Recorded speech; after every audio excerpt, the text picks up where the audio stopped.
Today we start new topic, Company Auditor.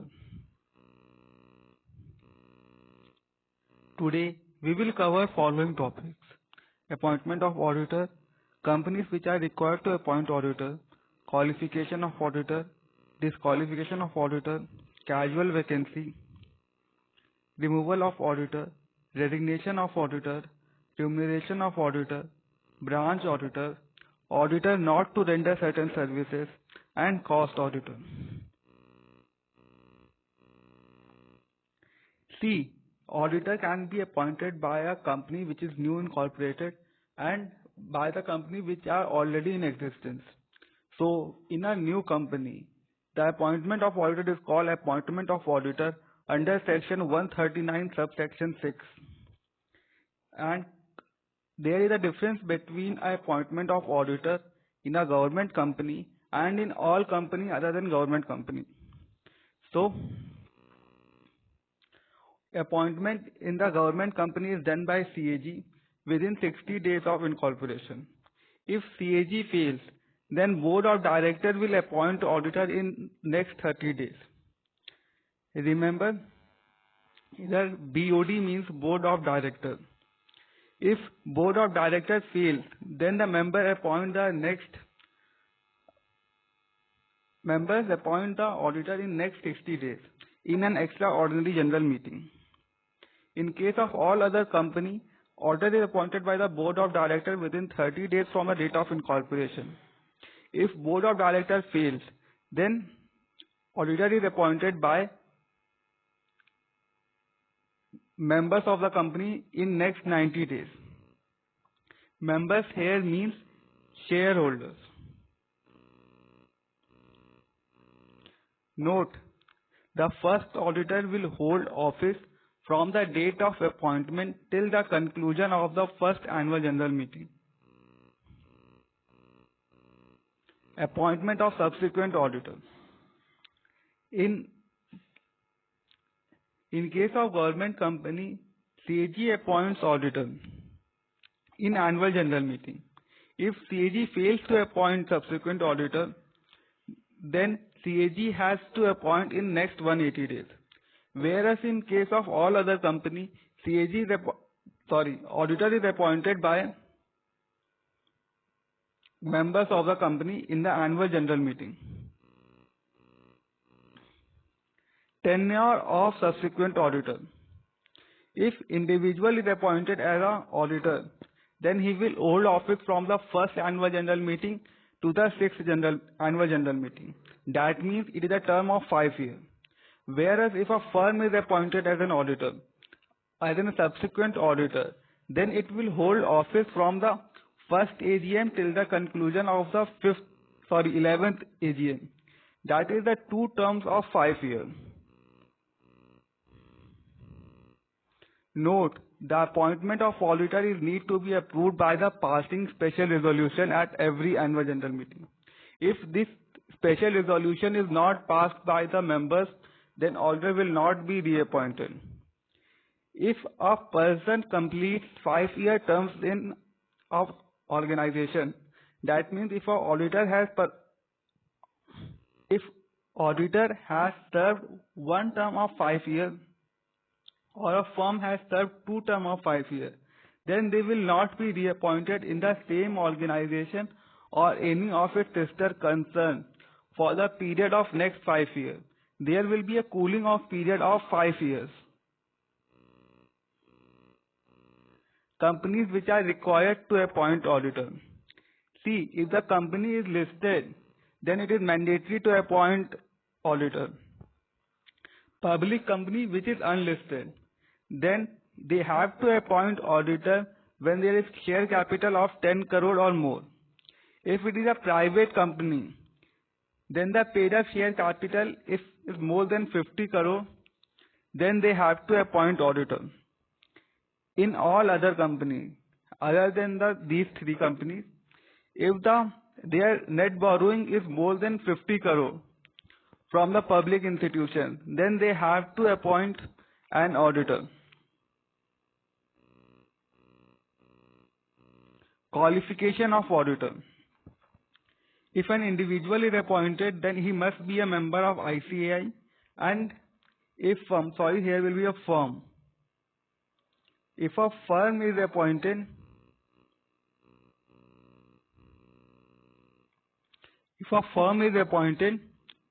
then the majority members of the firm should be member of ICAI, and remaining members should be financial literate.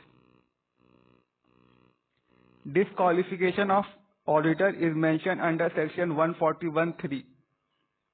A following person cannot be appointed as auditor, and this is a body corporate except LLP. LLP means limited liability partnership. An officer and employee of a firm cannot be appointed as auditor. A partner of firm is also not be appointed as auditor. A person who, along with his relative, hold at least 2% of paid up share cannot be appointed as auditor. Any person who has provided security which amounts to rupees 1 lakh cannot be appointed as auditor. A person who is indebted to company which amounts to rupees 1000 cannot be appointed as auditor. Casual vacancy in the office of auditor is mentioned under section 139 subsection 8. It can arise due to resignation and due to death.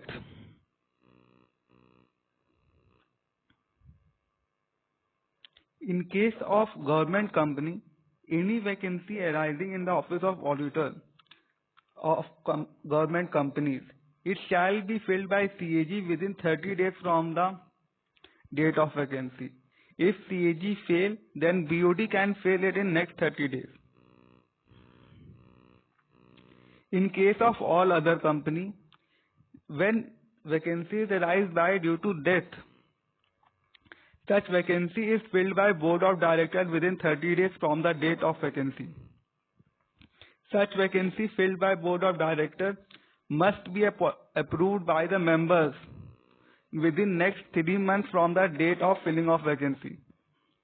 And if it is due to resignation, then such vacancy is filled by members within 30 days from the date of vacancy. Removal of auditor is mentioned under section 140 subsection 1. In order to remove the auditor before the expiry of its term, then there should be a prior approval of central government is required to be taken in the form number ADT2. This form is available in the Ministry of Corporate website. A special resolution is need to be passed at the annual general meeting.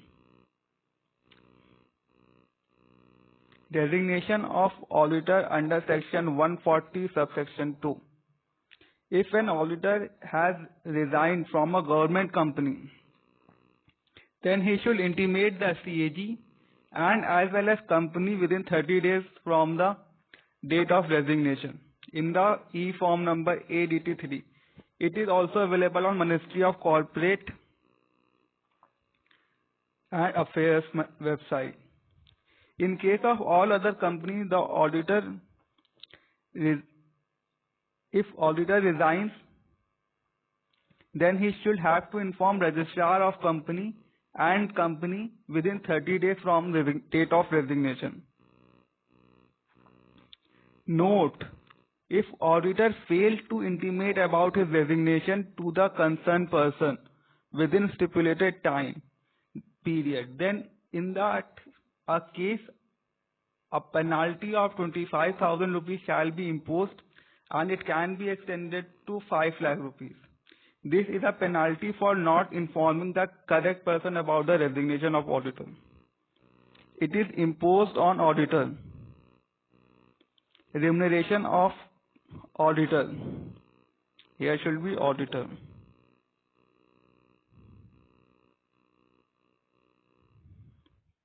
In case of government company, remuneration is decided by the members of the company. In the case of all other company,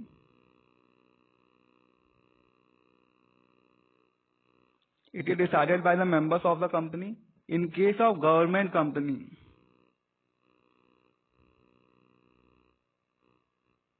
It is decided by CAG. Note, in case if there is no profit or a company suffer loss, then the remuneration of auditor is paid by the company as per Schedule 5 of the Companies Act 2013. Branch audit. There are organizations which have various branches. For example, any public sector bank which has multiple branches. You can also have an example of Big Bazaar which operates in multiple cities. Domino's, for example, operates in multiple cities. So the audit of such organization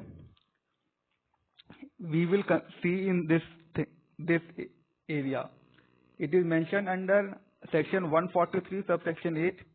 The account of branch can be audited by the auditor of the company or any other person which is qualified to be appointed as auditor. Same qualification is same that of company auditor. In case of foreign branch, there are organizations which operate in multiple countries. Then such audit will be performed by the person who is qualified to be appointed as auditor as per the prevailing law of that country. Branch auditor shall prepare a report on the account of audit done by him and shall submit the report to the company auditor.